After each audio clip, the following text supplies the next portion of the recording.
Ladies and gentlemen, we got him. Thank you, God.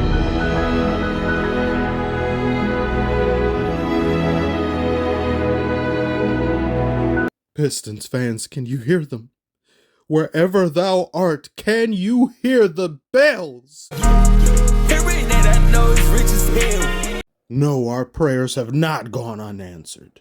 Count Weaver has finally been given the much-needed stake to the heart. The minute you tried to turn in the Suge Knight and split fans' heads for calling you out, I knew you were too far gone. But let's not kid ourselves at all. I agree, this should have happened many, many moons ago. The minute this Saw movie got to 15 losses in a row, you should have gotten the hell out of here. What I was put through during this explosive diarrhea of a season was uncalled for, it was undeserved, and unfair. I started to believe I did something wrong to someone in a past life in order to explain this season. I wouldn't wish this on my worst... I wouldn't wish this... I wouldn't wish this on my 19th worst enemy. Some of you may be watching this and thinking, well, Troy wasn't that bad. Monty Williams was bad as well. No, Monty Williams was bad, but he wasn't the primary troublemaker. He wasn't the epicenter of the bullshit and malarkey. Everybody a part of this roster is to blame in some way, shape, or form, from the owner, Tom Gores, all the way down to the cheerleaders. Everybody is at fault for what happened this season, but some are more guilty than others. Since we can't get rid of Tom Gores since he owns the team, he can't fire himself or he wouldn't do that.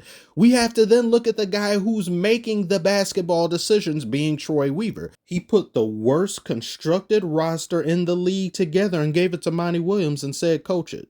Not Greg Popovich, not Phil Jackson, nor even Julius Caesar himself could have led this team to 20 wins. What Weaver kept trying to do was this too big lineup because I guess he was enamored with the Spurs in the late 90s. Emphasis on 90s, as this man was pulling out Dead Sea Scroll lineups to institute in today's NBA 2024 and a league that lives and breathes three-pointers. Hey, let's put together a roster with no shooters and no defense. That'll win games, right? Jalen Duren. Great addition to the team. I believe he has all-star potential in his future. I can definitely see that.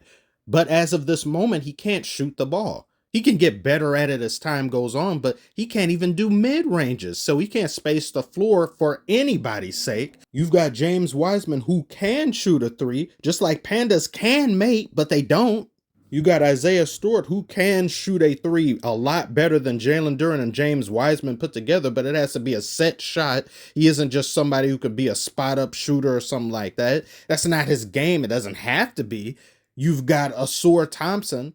He's great defensively. Shooting-wise, no. You've got Jaden Ivey, who's improved a lot in his playmaking, his shooting, but he's still not consistent enough of a shooter, which then leaves you with Cade, point guard of nothing. Teams and players look at the scouting report, they see what he's capable of doing, they proceed to zero in on him and double team him, and he can't do anything about it. I believe Cade would fare so much better on another team because no team is constructed this bad. We had Bojan send him to the Knicks, Alec Burks sent him to the Knicks, and Troy Weaver drafting Killian Hayes. I may never forgive that man for doing that. You passed up on Tyrese Halliburton for Killian Hayes, who isn't in the league right now. Basically threw the draft pick in the garbage. I got so tired every single year hearing, this could be Killian Hayes' breakout season where he comes into his own, where he develops. He's growing every single year. This is his breakout season. There's no breaking out of the sewer. That man had one of the worst true shooting percentages in NBA history. That is obnoxiously ass. Yet he stayed on the team and was given near starter minutes for unnecessary periods of time. Why? I don't understand. I don't know. That pick alone damn near invalidates every other pick Troy Weaver did. That's how awful Killian Hayes is. He is more trash than Cade and everyone else is good. So you have no shooting and there's no defense. There's no real wing defender. That you had, Ausar Thompson, but you still didn't have anything to shoot and generate offense. So every game turned into a chorus line to the rim. You can't beat anybody. You can't defend anybody. You can't outshoot anybody. You can't even be bothered to win 4 games in a month. I think this season was so bad, it may have stunted the growth of certain players just because they couldn't develop properly under these conditions and circumstances. Cade wasn't given a team where he could be successful and thereby make people around him successful. And Monty Williams couldn't coach this horribly constructed team to more wins when it got worse than it was in the previous year. 2 consecutive NBA seasons with only 31 wins. That's Boulder Dash. That's poppycock. That's madness. And on top of that, what pieces you did have that had any worth to anyone, you held on to them too long and they depreciated in value. Troy Weaver was offered multiple first-round picks for Bojan and said no. Why? At this point, you are here to create delusion and dysfunction, not to help this team get any better, which is why he should have been fired in the middle of the season. This wasn't like with Adrian Griffin on the Bucks, where you say, well, why would you get rid of a coach when you're not doing awful by any means? You're doing pretty good. You could be doing a lot better, but you're not doing bad. Our season ended in November. Hell, next season may be over right now. That's how many games were lost. Getting rid of Troy Weaver earlier in the season wouldn't have hurt anything. You can't possibly get any worse than this. So why you kept him, I don't understand. A few weeks ago, they hired Trajan, I don't know. They hired Mr. Langdon as president of basketball operations, which is a far superior position than that of Troy Weaver's being just general manager. I didn't make a video on it then because I said, let me just see what's going to happen here, because we can't afford to be happy when there hasn't been anything to be happy about. For all I know, he could have came on as president of basketball operations and just kept Troy Weaver. That's how bad and inept and incompetent things in this organization have been. But he went and fired him. I said, thank you. Langdon was general manager of the Pelicans. He was also assistant general manager of the Brooklyn Nets. Both of those teams experienced great things in the way of roster construction, picks, player development while he was there. He was also on the Spurs before those 2 ventures. The only thing you could say was a misstep in his record was basically overseeing Zion.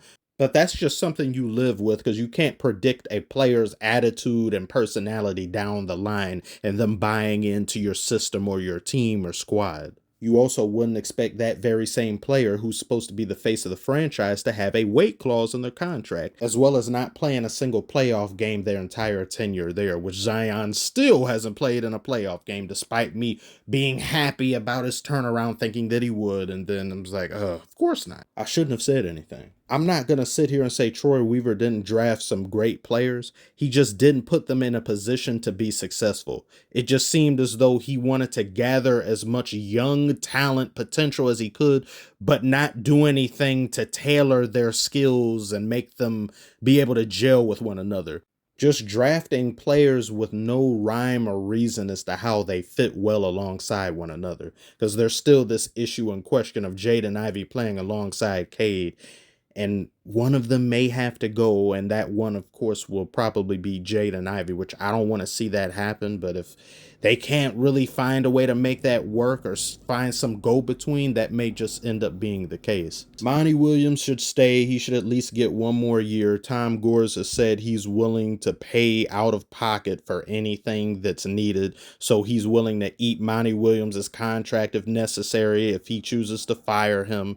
He being Langdon, he's basically given Langdon complete 100% control over anything, and whatever he wants to do, Tom Gores is okay with. So that's good to hear. That's something. And $60 million in cap space this offseason, also something good. But let's just see what he does, because I cannot go through what I went through last season with this team. I refuse. Things are looking up. My neck is still in a brace, but it's looking up.